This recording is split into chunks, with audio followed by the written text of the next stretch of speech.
Welcome to Voices of the Community, which explores critical issues facing Northern California communities. We introduce you to the voices of community thought leaders and change makers who are working on solutions that face our fellow individual community members, neighborhoods, cities, and our region. This is George Koster, your host. This episode is part of our series exploring COVID-19's impact on nonprofits and small businesses in the San Francisco Bay Area. Back in April of 2020, when we decided to create this ongoing series on COVID-19's impact, first on nonprofits and then on small businesses in the San Francisco Bay Area, we, like you, had no idea how long the pandemic would go on and what the health and economic impact would be on our community. Going into 2021, the pandemic is now killing more people, shutting down more nonprofits and small businesses, along with wiping out the livelihoods of families, neighborhoods, and communities. We will continue to shine a spotlight on the nonprofits and small businesses that make up the fabric of our community, along with the founders and staff who are struggling to deal with the impact of the COVID-19 pandemic on their operations, services, and sustainability until we can all get to the other side of the pandemic.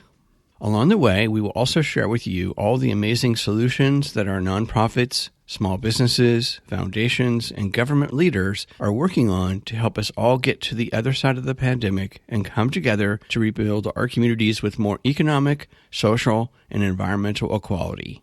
I think in terms of climate change, we really are on the forefront, and we are the ones that have been pushing the planting of trees since 1981. And we all should be reminded is that one of the issues of climate change is the heat island effect when you're in the built environment. And we will be experiencing more and more of that. And there are parts of this city where it's really a social justice issue, is that we have treed neighborhoods that are wealthy and we have less wealthy neighborhoods that have very low canopy. This is longtime Executive Director of Friends of the Urban Forest, Dan Flanagan. This past summer and fall, we experienced the triple threat of a global pandemic, economic meltdown, and catastrophic wildfires that blanketed the San Francisco Bay Area and deadly smoke and toxic air. Our urban forests are one of the most important green infrastructures we can have to help us deal with climate change and the hottest years on record.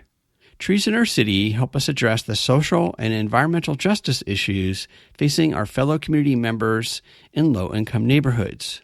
The city trees help filter the air pollution, retain rainwater, provide shade, and their very presence helps reduce our stress levels, blood pressure, and increases our mental engagement and happiness. And trees may lower property and violent crime. In a 2010 USDA Forest Service Study, research forester Geoffrey Donovan found that, quote, large street trees can reduce crime by signaling to a potential criminal that a neighborhood is better cared for and therefore a criminal is more likely to be caught, unquote. I'm joined remotely via Zoom by Dan Flanagan, the Executive Director of Friends of the Urban Forest. So Dan, thanks for being here today. Hi, thank you very much. Glad to be here. I think it would be really helpful if people who are listening or watching the show could understand who is the Friends of the Urban Forest, and then how do you fit into the proverbial ecosystem of San Francisco's idea of greening, community engagement, education, your advocacy piece. So tell us more about Friends of the Urban Forest. Great. Well, actually in 2 weeks, we'll start, I think, celebrating our 40th year. So we've been around for a while. We are essentially a community-based organization. Now, historically, during non-COVID times, we have 2 plantings every week. They're community-based all throughout the city, and we bring neighbors and volunteers together to transform neighborhoods. In the last couple of years, we've been planting anywhere from 40, and in some cases, 100 trees, 105 trees every 2 weeks. So that's how we started. And then about 10 or 15 years later, they decided, great job planting trees, lovely. We should actually take care of those trees after we plant them. So the organization started a tree care program where we would plant the tree and then take care of the trees for 3 years. And then about 10 years ago, we decided, oh gosh, there's way too much impermeable surface in the city, and trees really benefit from more non-permeable spaces. So we started something called Sidewalk Landscaping, and I think we planted our 100th sidewalk landscape just about a year ago. And so we now open up as much sidewalks as possible. And the ideal thing would be to link two tree basins, and we put in native San Francisco plants. And we've really been increasing that over the past couple of years. It's a wonderful program. So we kind of grown over the 40 years. And about 15, 20 years ago, we decided that we should start giving back to the city, not only by planting trees, working with communities and developing green infrastructure to the city, but we should also use the opportunity to educate. So about 20 years ago, we started something called Green Teens. It was youth tree care program in the beginning. And we've been doing that ever since. I think it's like 19 years now. And we have groups of 12 kids, usually 14, 18 years old, normally from the Southeast, underserved populations. And they work with us for about 8 weeks, sometimes more. And we do 4 cohorts during the year. And the great thing is it's a job preparedness program. They're paid. We train them in various aspects of urban forestry, but with a real emphasis on tree care. And actually, those kids take care of about 800 to 1,000 trees every year of the 3,500 trees that we have to take care of. And on top of that, we decided about 6 years ago, to start moving into the 18 to 24-year-old group. And we wanted to do not a workforce development program, but a workforce kind of development program where we'd be taking some of these young adults, 18 to 24, who are underserved, and we would pay them and we would try to train them in arboriculture. And to the point where we start off with 2 or 3 kids. Initially, we were working with a wonderful program called Wraparound Program out of San Francisco General Hospital. And we were the last component of that program. And they were taking folks that had been stabbed and shot from gang violence in San Francisco and thought, hey, this is a teachable moment. Perhaps we can change their lives. And so we would be the last piece of that program where they would actually work for us 30 hours a week for about 6 months. Then we decided, maybe you don't have to be shot or stabbed to have this opportunity. So we expanded it out. So now we have up to 5 folks in our green crew. And serendipitously, it's been incredibly lucky that we have those folks now with COVID. So that's a big part of our program now. We also moved into watering trees now for the first time. Every tree that we plant, we're trying to water a good percentage of those. And lastly, the thing that we are really quite proud of is our advocacy. And I've always considered ourselves as the Lorax of San Francisco. We're the only entity that actually speaks primarily about the trees. And we've always focused on street trees, but we're trying to talk about all the trees now. We really care about the whole urban forest. And one of the things we're most proud about is running the campaign in 2016. And for many of us, the only nice thing that happened in 2016 was the fact that Prop E basically was passed, and that took back all the street trees from homeowners and made it the responsibility of the city to take care of. They now own all the street trees because we had the most crazy regulations around street trees before 2016. Now we are one of the leaders in the United States where we have set up a dedicated funding source in the city. Now it started off at $19 million. It's up to $20 million for the care of every single street tree in perpetuity. And that money should grow over time. So from a little nonprofit started in 1981 by a bunch of really dedicated folks who realized that you drive around the city, there weren't a lot of trees in those days. And from that point in time, we have planted almost half the street trees you see in the streets of San Francisco. Thank you. That was great. So much of what you guys do is also in person, i.e. you have volunteers helping you plant the 60 to 100 plus trees every 2 weeks. How has COVID-19 impacted the operations of Friends of the Urban Forest, and what have you guys done to deal with that? Well, I'll tell a little story. I was having dinner with my husband on March 6th, and we were at a really lovely restaurant, a little chapeau to chapeau, and I got a call. And we were doing a planting the next day, March 7th. We had 60 trees being planted in the Richmond. And we'd heard rumbles during the day that, they're going to start closing down large gatherings. But we heard at actually 4 o'clock that afternoon that we're fine, go ahead and do it.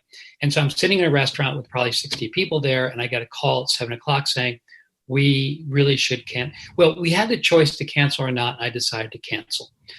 Because when people say you have a choice to do something, I thought probably should take the safest route. But I'm sitting in a restaurant with 60 people, and we have to kind of re-engineer this whole planning. We have all the trees out there. All the volunteers have been invited. I wasn't a happy camper that day. So we went out in the rain the next morning, got all the trees, brought them back. And little did we know that we're moving into a different world. Now, one of the real lucky things we have is that we have a great person who does all of our HR and billing and just so happens to live in Hong Kong. And on Monday afternoon, we got on the phone with her and she said, prepare to shelter in place. Your office will be closed and this is going to go on for months. And because you are 2 weeks behind where we are in Hong Kong. So at that point, we decided we better pay attention to this. So we completely re-engineered our business. We really totally depended on volunteers. They helped do tree care. They actually did all the planting with us. We facilitated the planting of homeowners and volunteers. And so we flipped it all around. And luckily we could use our internal staff. We could use the green crew. We use the green teams. And we try to do everything with our staff. And we actually closed down the office. By that Friday, everyone took their chairs home and their computers home, and we were ready to work remotely. And literally the next Monday, bingo. I'm very proud of the city. We moved quickly. I think that's what really helped us for the last couple of months. So it had a huge impact on us. And now to continue that conversation is that we literally couldn't do anything, obviously, when we were all sheltered in place, no tree planting, nothing. And, we only get paid when we actually plant trees. So that was not pretty. And we were very lucky to get a PPP loan. And that kind of tied us over until June. The end of June, we were able to start planting again. And we've been planting ever since and caring for trees and doing everything else.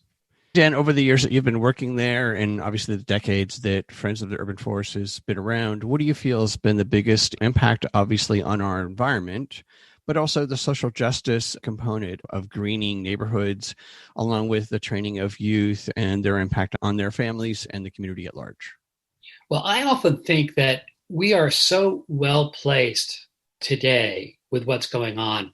And I always talk like a trifecta. First of all, I think in terms of climate change, we really are on the forefront. And we are the ones that have been pushing the planting of trees since 1981. And we all should be reminded is that one of the issues of climate change is the heat island effect when you're in the built environment. And we will be experiencing more and more of that. And there are parts of this city where it's really a social justice issue, is that we have treed neighborhoods that are wealthy and we have less wealthy neighborhoods that have very low canopy. And the other thing that we did strategically is I mentioned Prop E, when we took back all the street trees, that gave us the right, us, the city, and partnered with us to determine where we want to put our assets in terms of putting trees in the ground. Because in the past, we had to depend upon homeowners to put a tree in front of their house. And that was asking them to put a liability in front of their house, which was a hard sell. Thank God we were able to plant almost 50,000 trees. So since 2017, actually, when it started, we now could focus and bring social justice issues and environmental justice to the forefront. And the city, and I have to give Public Works and the Bureau of Urban Forestry a huge kudo here, is that they decided, we need to now work as hard as we can to equalize a canopy. So we've been focused on the southeast of the city and the western part of the city, literally since 2017. And now going forward, we have lost 70% of our funding from the city for planting trees because of COVID, which is completely understandable. Not my first choice, but it's happened. And I think, hopefully it'll ameliorate going forward. We have state funding, and we are literally now almost exclusively planting in those underserved areas. So in terms of social justice, environmental justice, I think we're doing the right thing. And on top of that, serendipitously, we've moved into workforce development and educating, young 14 to 18-year-olds. And now actually for the 18 to 24-year-olds, we're creating a ladder opportunity for jobs, because our goal is to hire these 4 to 5 green crew for 6 months, hopefully a year, maybe 2 years, and prepare them to work for the city or work for the park and rec or somewhere else. Because with Prop E, there is a really great need on the city's part to have qualified arborists working on our tree canopy. Before the city didn't have the money. Now we have $20 million to do that. So we're trying to focus our folks that we're working with and have that be going into various departments. So in many ways, we've been doing it because this is what we believe in. Thank you, Dan. How can people help? Obviously, you just lost 70% of your income, so donations are always helpful. So how can folks who are watching or listening this support Friends of the Urban Forest? Well, it's funny. One of the things I did when I came to Friends Urban Forest, I have a crazy background. I was on Wall Street and actually worked in environmental education after Wall Street. And I really love getting into the guts of an organization. And I realized we plant every 2 weeks. I'm going to go to all the plantings. And I also discovered that I'm really way too short. And I'm trying to talk to 80 people and no one could see me. So then I learned to stand on a ladder and give a bit of a spiel. And so I did that. If I'm in the city, I either sidewalk gardening program or a planting program, I talk. And towards the end, when I was getting really desperate for money, I started talking about if anyone knows a billionaire, please make the introduction. And I'm working on some billionaires right now. My fingers are crossed. But that is once in a lifetime thing. But we have grown our support over the past years tremendously. And we need to continue that because we were started when the city wasn't putting any money towards street trees, and homeowners and volunteers and donors came together to bring the money and make it happen. Well, we're back exactly where that is now. City's not putting much money at all. I'm going to try to change that. I'm going to be advocating for the next 2 or 3 months in the budget process to give more money towards street trees. We've beefed up our development department, and we would always send out letters and do the normal development stuff. But now, since everything's moved to digital, we are really working very hard in the digital arena. And last year on Giving Tuesday, we only raised $6,000. This year, with more outreach and digital, we raised $25,000. So we desperately, desperately need donors. $50, $100, $250. That's our sweet spot. Those are wonderful. And then if you do know a billionaire, have them give me a call. I like that one. So, Dan, out of the pandemic, obviously you guys have lost income and the ability for people to come out and help plant trees. What do you feel are some of the positive things that could come out of the pandemic to support our environment and dealing with both the social justice and the climate change issues? That's a hard one for us because it's hard to say, oh, we learned so many great things about changing our business and we're not using volunteers anymore. No, that's horrible. We hate not using volunteers. That's really part of our DNA. We miss it dearly. Our staff loves bringing people together, volunteers and homeowners, having coffee and having, bagels on a cold morning or a rainy morning, and they still come out and they see what they've done. We miss that deeply. And so we want to go back to that as quickly as possible. What it's taught us is that we are really well placed in this city, is that we have a diverse portfolio of programs that have grown kind of organically, I like the word organically, over the past couple of years. And we're serving exactly what the city needs at this point in time. We need to be hyper aware of climate change and the impact it's going to have on the city. We have to be hyper aware of social justice and environmental justice. And we have to be hyper aware of really being active in a way that impacts our government officials to bring those issues to their forefront and have them make decisions that will benefit those issues. So we've learned these things are now becoming even more important. And we just desperately want to go back to our old model, basically, of working with volunteers. Well, thank you, Dan, for sharing all of your team's work at Friends of the Urban Forest. And we'll make sure that listeners and viewers have your contact information, website, social media, so they can follow the Friends of the Urban Forest and get engaged and, of course, support your mission. Please stay safe along with your crew and as healthy as one can. We will. Thank you very much. That's it for this episode of Voices of the Community. You've been listening to the voice of Dan Flanagan, the Executive Director of Friends of the Urban Forest. Since conducting this interview, Dan has decided to retire in the spring of 2021. Friends of the Urban Forest's talented staff will continue to execute Dan's work to increase San Francisco's covered tree canopy from an average of just 13.7% to 100%. To find out more information about how Urban Forest helps us mitigate environmental injustice, about Friends of the Urban Forest, along with requesting a free tree to plant near your home or business, and to support more trees for our city, please go to fuf.net. We hope that you enjoyed the insights, points of view, and personal stories from the voices of changemakers and their nonprofits and small businesses featured in this series. To find out more and get engaged with the nonprofits, small businesses, and staff members featured in the series, please go to my website, georgecoster.com, and click on Voices of the Community to find links to the extended versions of these interviews and to listen to the entire series.